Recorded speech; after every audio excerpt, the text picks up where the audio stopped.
जय जोहार, जय Hind. 100 day CGPSC practice mains challenge में आज आपका स्वागत है। और आज है 23 और हम लोग करेंगे पवेड, पब्लिक एडमिनिस्ट्रेशन। तो जो बेसिक हम लोग को पब्लिक एडमिनिस्ट्रेशन में क्या क्या पढ़ना रहता है, सबसे पहले उसका फाउंडेशन पता होना चाहिए। लोग जो प्रशासन है उसके जो आधारभूत जो कॉन्सेप्ट है वो पता रहना चाहिए, वो पढ़ना रहता है। जिसमें हम लोग ये पब्लिक एडमिनिस्ट्रेशन किसको बोलते हैं, उसका स्कोप क्या है, उसका नेचर क्या है और उसका इम्पोर्टेंस क्या है।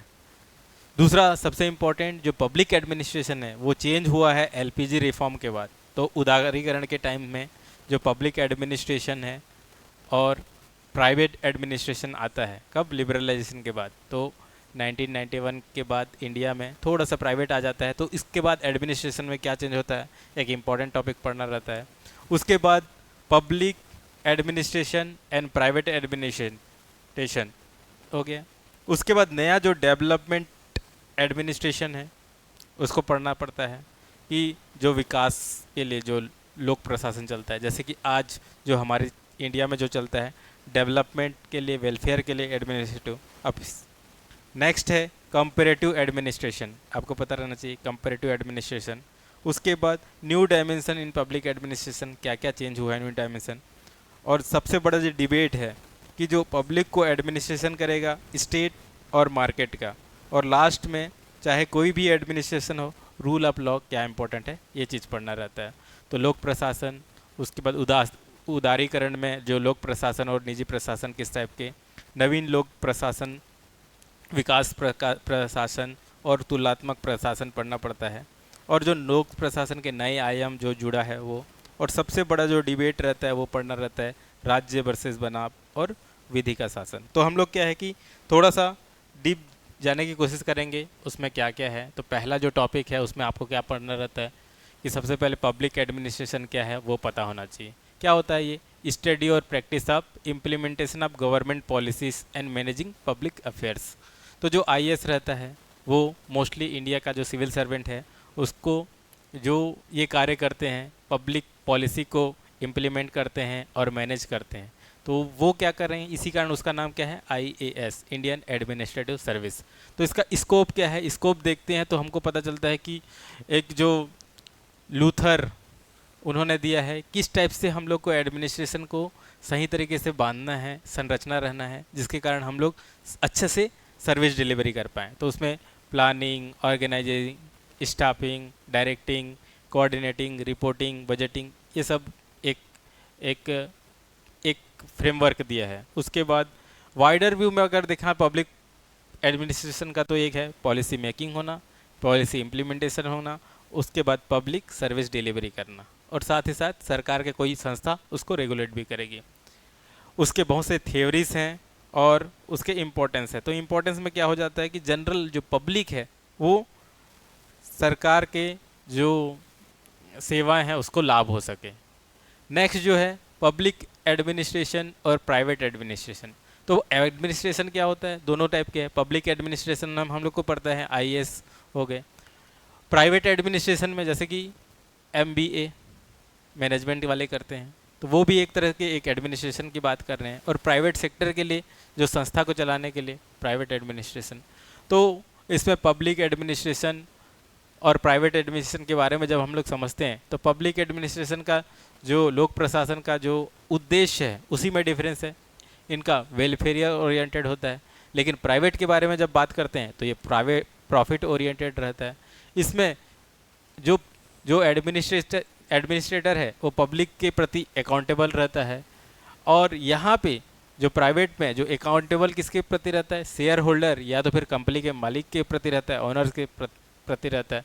इसमें क्या है कि ये जो पब्लिक जो एडमिनिस्ट्रेटर है पॉलिटिकल और कॉन्स्टिट्यूशन फ्रेमवर्क के अंदर काम करते हैं। अगर यहाँ पे देखा जाए ये फ्लेक्सिबल डिसीजन मेकिंग है, जैसे मार्केट का डिमांड रहेगा उस हिसाब से पूरे स्ट्रक्चर को परिवर्तन कर सकते हैं। लेकिन दोनों में बहुत सारे सिमिलरिटीज़ हैं। सिमिलरिटीज़ क्या होते हैं, पब्लिक हो या प्राइवेट हो आपको प्लानिंग तो करना ही पड़ेगा। प्लानिंग क्यों ज़रूरी है, हमारे पास लिमिटेड क्या है, रिसोर्सेज हैं, संसाधन लिमिटेड हैं। तो हम लोग को प्लानिंग करना पड़ेगा, उसको ऑर्गेनाइज करना पड़ेगा और एक डिसीजन मेकिंग करना पड़ेगा ताकि जो ऑप्टिमम जो ऑब्जेक्टिव है हम लोग को पूरा फुल कर सकें। लेकिन लिबरलाइजेशन जो एक फिनोमिना होता है 1991 के बाद, तो इंडिया में उसका क्या प्रभाव पड़ता है? 1991 के बाद जो पब्लिक एडमिनिस्ट्रेशन में गवर्नमेंट ब्यूरोक्रेट का पावर बहुत ज़्यादा था, लेकिन 1991 के बाद फ्री मार्केट को एंट्री करते हैं। अभी पब्लिक और प्राइवेट दोनों के दोनों एडमिनिस्ट्रेशन में हमको दिखता है, और हर जगह पे आप देखते रहते हैं तो पब्लिक प्राइवेट पार्टनरशिप की बात होती रहती है इंफ्रास्ट्रक्चर को बनाने के लिए। तो बहुत सारे जगह पे हम लोग पब्लिक प्राइवेट पार्टनरशिप कर रहे हैं, ठीक। तो ये बहुत सारे जो इंसेंटिव स्ट्रक्चर है और डिसइन्वेस्टमेंट, सरकार क्या कर रहा है, अभी प्राइवेट की तरफ जा रहा है, हर चीज़ को डिसइन्वेस्ट कर रहा है, मतलब सरकार अपना कंट्रोल कम कर रहा है। बहुत सारे जो पीएसयूज जो सरकार चलाते थे, अब उसमें स्टेक अपना कम कर रहा है। और कैसे पता चलता है? कई बार वो पब्लिक के सामने आईपीओ के माध्यम से भी करता है, जैसे कि एलआईसी सुने हैं, life insurance corporation of India, उन्होंने भी अपना आईपीओ लेके आए हैं। अगला जो इम्पोर्टेंट टॉपिक होता है न्यू पब्लिक एडमिनिस्ट्रेशन। ये पब्लिक एडमिनिस्ट्रेशन पहले से था, जैसे कि जो ब्यूरोक्रेसी की बात करते हैं वेबर ने जब बताया है, तो वेस्टर्न मॉडल में सबसे पहले उसको अपनाया, और उसके थ्रू देखो ब्रिटेन ने उस ब्यूरोक्रेसी की मदद से इंडिया जैसे कंट्री को रूल किया, ठीक। लेकिन क्या विथ टाइम बहुत सारे चेंजेस हुई, और 1960s-70s में ये ऐसा दौर था जब बहुत सारे देश आज़ाद हो रहे थे, तो नई तरीके का एडमिनिस्ट्रेशन की ज़रूरत पड़ी। तो उसके बाद क्या हुआ, एक कॉलोनी जब आज़ाद हुए, उसके बाद जो नया जो एडमिनिस्ट्रेशन हुआ उसमें बोले कि पीपल सेंट्रिक। आज भी हम लोग जब बात करते हैं Modi ji, development with human face, ठीक है, पीपल सेंट्रिक एडमिनिस्ट्रेशन हुआ, उसमें वैल्यू ओरिएंटेड था, और कमिटमेंट टू सोशल इक्वालिटी। तो जैसे हम लोग भी जानते हैं 1960s-70s में जो भारत की भी बात किया जाए तो यहाँ पे भी बहुत सारे चेंजेस हुई। 1960s के बाद क्या है कि जो कांग्रेस गवर्नमेंट, जो एक का अधिकार था वो ख़त्म होता है, अलग अलग रीजनल पार्टीज आते हैं, और एडमिनिस्ट्रेशन में भी इसका इफेक्ट दिखता है, और एक सोशलिस्ट डिमांडेड के साथ रहते हैं, तो सोशल इक्वालिटी की बात होती रहती है। तो उसी का एक जो नतीजा है एडमिनिस्ट्रेशन और डिसीजन में हम लोग को रिजर्वेशन का भी बात आती है, जस्टिस की बात आती है, पार्टिसिपेशन की बात आती है, अलग अलग कम्युनिटी पार्टिसिपेशन करते हैं, तो एडमिनिस्ट्रेशन में भी पार्टिसिपेशन की बात हुई। Responsive and problem solving administration, तो उसके बाद क्या है, डेवलपमेंट और प्रॉब्लम सॉल्विंग के ऊपर ज़्यादा ध्यान देना शुरू करते हैं। और ये क्या करते हैं, जो प्राचीन जो ट्रेडिशनल ब्यूरोक्रेटिक माइंडसेट है, जो रिजिडिटी को उसको चैलेंज भी करते हैं, क्योंकि पुराने जो नौकरशाही था उसमें क्या होता था कि सब स्ट्रिक्टली हायरार्की वाइज जो डिसीजन वो लेंगे ऊपर वाले, उसको नीचे वाले को फॉलो करना पड़ेगा, इनोवेशन की कमी थी। तो ये इसलिए नया प्रशासनिक सिस्टम आता है। नेक्स्ट, एक डेवलपमेंटल एडमिनिस्ट्रेशन, एडमिनिस्ट्रेशन को संभालने के लिए एक डेवलपमेंटल प्रशासन आती है। इसका जो कॉन्सेप्ट है वो रिग देता है, ठीक, रिग FW रिग देता है। उसके बाद इसमें हम लोग को पता चलेगा कि जो एडमिनिस्ट्रेटर है उसका जो प्राइमरी ऑब्जेक्टिव क्या होता है, डेवलपमेंट होता है, ठीक है ना, इकोनॉमिक ग्रोथ, मॉडर्नाइजेशन होता है, सोशल जस्टिस होता है।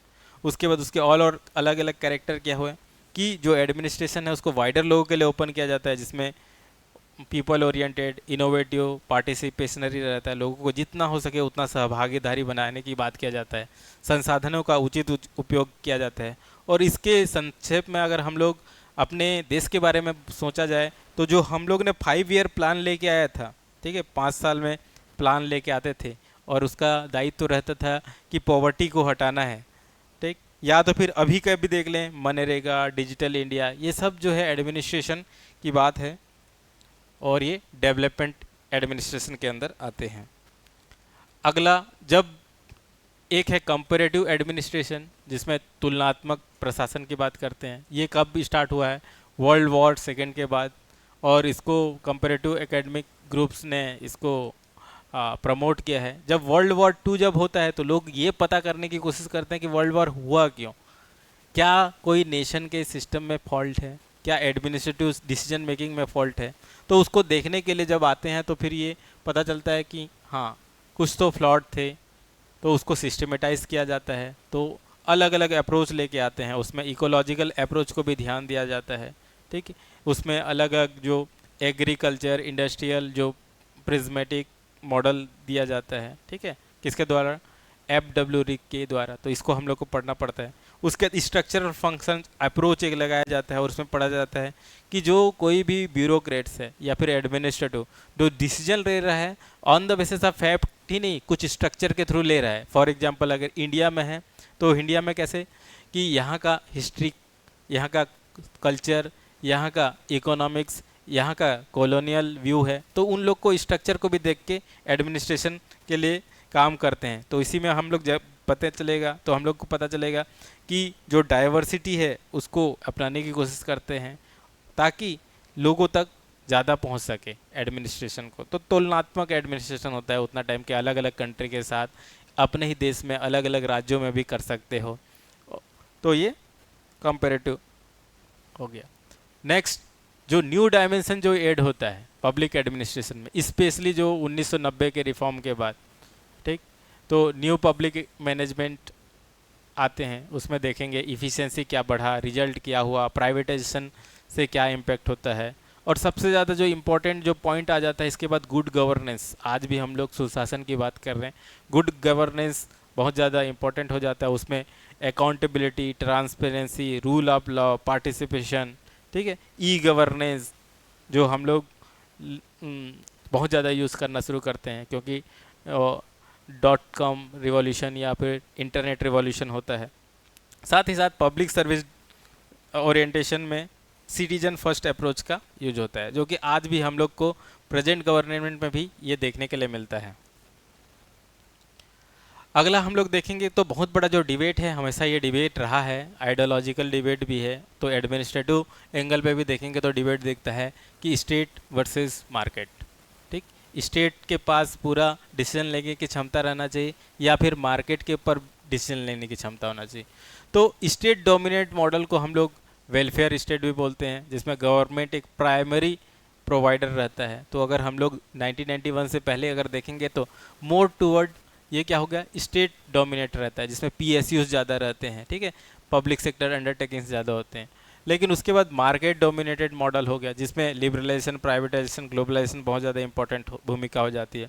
और इसमें क्या हो जाता है कि निजीकरण हो गया और इंडिविजुअल इंडस्ट्रीज़ को ज़्यादा फ्रीडम दिया जाता है डिसीजन और रिसोर्स के लेवल पे, प्रोडक्शन के लेवल पे। तो ये दोनों में डिबेट हमेशा बना रहता है। लेकिन अगर हम लोग के देश की बात बोला जाए तो करेंट ट्रेंड में देखेंगे तो पता चलता है स्टेट और मार्केट दोनों के दोनों एक दूसरे को साथ रह के, साथ चल के भी प्रोग्रेस कर सकते हैं। जैसे कि अगर इंडिया की बात किया जाए तो पब्लिक प्राइवेट पार्टनरशिप दोनों, ठीक है ना, बहुत सारा जो जगह है रोड बना रहे हैं प्राइवेट वाले, कुछ दिन तक टोल लेते हैं फिर उसको फ्री कर देते हैं, तो पब्लिक प्राइवेट पार्टनरशिप। दूसरा क्या है कि CSR कॉर्पोरेट सोशल रिस्पॉन्सिबिलिटी। यहाँ पे अगर भारत में देखा जाए तो इंडस्ट्री अगर कहीं से कोई रिसोर्स ले रही है वहाँ से, तो उसका भी दायित्व बनता है, जो गांधी जी का जो ट्रस्टशिप मॉडल है, तो उसके थ्रू क्या करते हैं वो बहुत सारे जो अपने प्रॉफिट का कुछ % वहाँ के लोगों को भी के कल्याण में भी लगाते हैं। तो CSR एक्टिविटी। उसके बाद वेलफेयर मार्केट बैलेंस बनाने की कोशिश किया जा रहा है अभी भी। जैसे कि हम लोग देखा जाए आयुष्मान भारत, उसमें क्या है कि इंश्योरेंस सेक्टर में क्या है, सरकार भी है, प्राइवेट सेक्टर भी है। तो भारत की अगर देखा जाए मापदंड पे तो पहले सरकारी जो गवर्नमेंट है, स्टेट ज़्यादा डोमिनेट हुआ था, लेकिन LPG के बाद थोड़ा सा प्राइवेट को भी इम्पोर्टेंस दिया गया है। और आज लगभग इस इंडिपेंडेंस डे में जो न्यूक्लियर और स्पेस था उसको भी प्राइवेट के लिए ओपन कर दिया गया है। तो टूवर्ड हम लोग मार्केट की तरफ जा रहे हैं। बेसिकली नेक्स्ट जो टॉपिक होता है एडमिनिस्ट्रेशन में वो है रूल ऑफ लॉ, और ये सबसे इम्पॉर्टेंट टॉपिक है। चाहे किसी भी सिस्टम को लें, अगर रूल बना देते हैं और लेकिन फॉलो करने वाला नहीं रहेगा तो क्या होगा। तो एडमिनिस्ट्रेटिव स्ट्रक्चर इस टाइप से बनाया जाता है कि अकाउंटेबिलिटी हो और रूल सब फॉलो करें। तो इसमें से अगर हम लोग देखेंगे तो AV डायची का जो इम्पोर्टेंट फेमस रूल है उसको पढ़ सकते हैं, जिसमें सुपरमेसी ऑफ लॉ के ऊपर कोई नहीं है, जो हमारे जो आर्टिकल 14 में भी जो बताते हैं इक्वालिटी बिफोर लॉ। तो कॉन्स्टिट्यूशन में भी हम लोग को लिखा गया है। और एक बोल सकते हैं कि अंग्रेज़ लोग यहाँ पे आए तो एक जो चीज़, जो इम्पोर्टेंट चीज़ जो हम लोग को बता के गए हैं वो उसमें से एक रूल ऑफ लॉ है।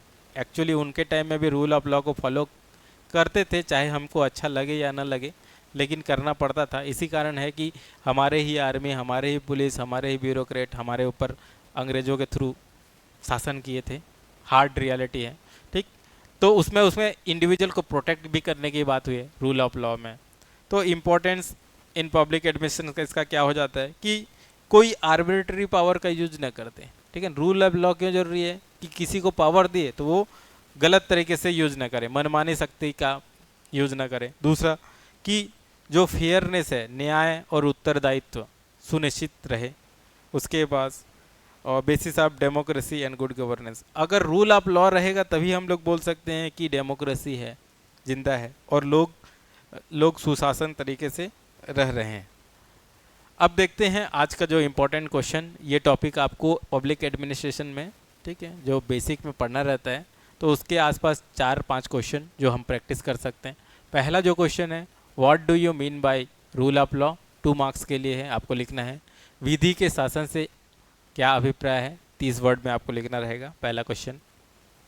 दूसरा क्वेश्चन ये है कि briefly describe the features of new public administration, तो नवीन लोक प्रशासन की विशेषताओं का वर्णन कीजिए, कौन कौन सा विशेषताएं थी। अगला जो क्वेश्चन है, ठीक, 8 नंबर के लिए ये लिख सकते हो, discuss the main feature of development administration with reference to India, Bharat के संदर्भ में विकास प्रशासन की मुख्य विशेषताओं पर चर्चा कीजिए। 10 नंबर में आपको ये लिख सकते हो, state and market are not substitute but complements, discuss with example, राज्य और बाजार प्रतिस्थापक नहीं बल्कि एक पूरक हैं, उदाहरण से ही विवेचना कीजिए। या तो फिर आप ये क्वेश्चन लिख सकते हैं, explain the contribution of FW रिक्स टू कंपेरेटिव पब्लिक एडमिनिस्ट्रेशन, तुलनात्मक लोक प्रशासन में एफडब्ल्यू रिक्स का योगदान को समझाइए। नेक्स्ट क्वेश्चन 15 नंबर पे आपको लिखना है, ये discuss the meaning, nature, scope and importance of public administration, लोक प्रशासन का अर्थ, स्वरूप, क्षेत्र और महत्व पर चर्चा कीजिए। या evaluate the impact of liberalisation on public administration in India, Bharat में उदारीकरण के लोक प्रशासन पर प्रभाव का मूल्यांकन करिए। तो ये आप लिख सकते हैं। थैंक यू, जय हिंद।